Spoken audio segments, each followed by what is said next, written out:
Well, his childhood was one that was peppered with a great degree of pain and tragedy. And his mother died at the age of 5, his father at 16. His family was separated once his father died in a car accident. So he always believed it was very important for children to be nurtured. He was nurtured by a village, some who were relatives and others who were not, who were part of this small rural community who believed in him, believed in possibility, and took him in when his parents died. And that's part of the cultural makeup, or matrix, I like to say, of his DNA. His impact has been so broad. It's been national as well as local. In the national arena, he began contributing years ago when he marched with Dr. King when he was a young adult, and currently serves as one of the spiritual advisors for President Obama. And he also served as chair of the Board of Trustees of Morehouse College for many years.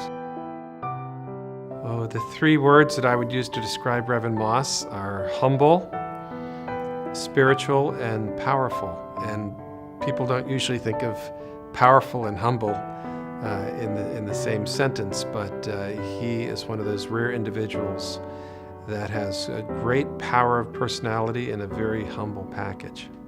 He's gentle, he's strong, and he's very determined. He has been an invaluable voice in the corridors of power with various presidents, but more importantly with the young and in the faith community, in saying that justice is our mandate and we must put our feet and our voices and our efforts and our energy where there is need. He has been interested in children's issues of all sorts. Certainly equal opportunity for every child to have the best chance in life.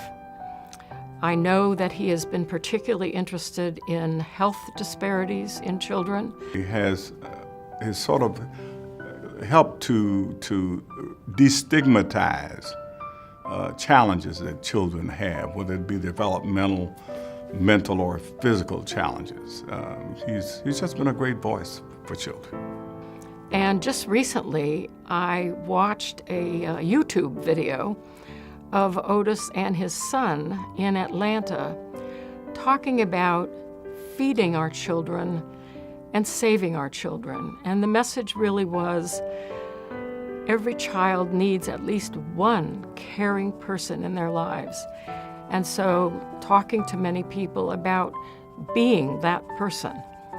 He always believed that a man is someone who demonstrates love by the way that they walk and by what comes forth from their mouth. I think that he's always been about grooming the next generation. He's always been about opening doors, not being a gatekeeper. He's done so much on an individual level for so many people in this town.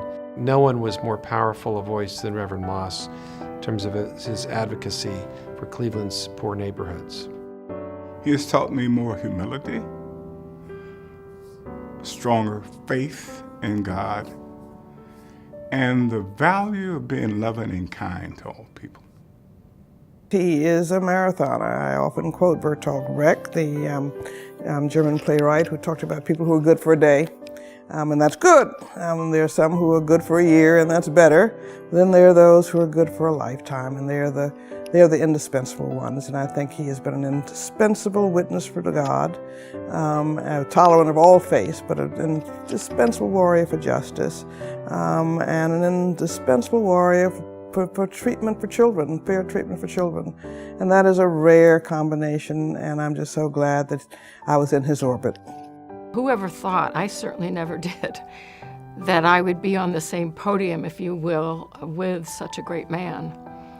And so I'm grateful, I'm thankful, and I'm deeply honored. Otis, I am so proud of you.